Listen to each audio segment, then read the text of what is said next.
Hello again, ako po ulit si Uncle Dean at andito na naman tayo para sa isang kwento ni Uncle Dean. At ang pag-uusapan natin ngayong araw na ito ay tungkol sa Ipomoea aquatica.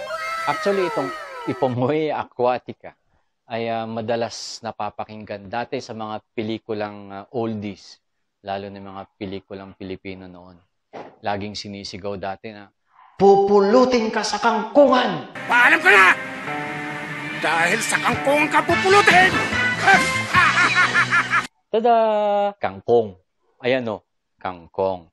So, alam nyo ba, nakakatuwa? Kasi nung una, hindi rin ako madalas kumain ng kangkong. Pero nung nalaman ko yung health benefits nito, abay, napakaganda pala.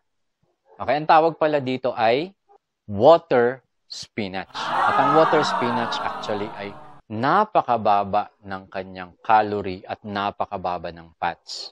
Oh my God! Ito ay recommended ng mga dietitians para dun sa mga nagpapababa ng kolesterol at dun sa mga may weight reduction programs. O di ba? Nakapagpapapayat pala ang kangkong. Napakataas pala ng vitamin C ng kangkong at ito ay maganda rin para sa age delaying process.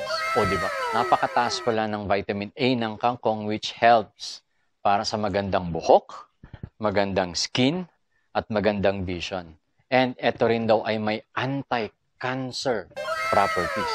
O di ba?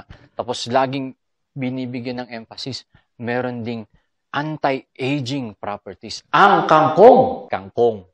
O di ba? So hindi na kung dati-dati ang sigaw ay sa kangkungan ka pupulutin. Ngayon, hindi na. Ang dapat na sigaw natin ngayon ay, saan ka pupulutin? Kangkong? At yan po ang kwento natin ngayong araw na ito. Ako po ulit, si Uncle Dean.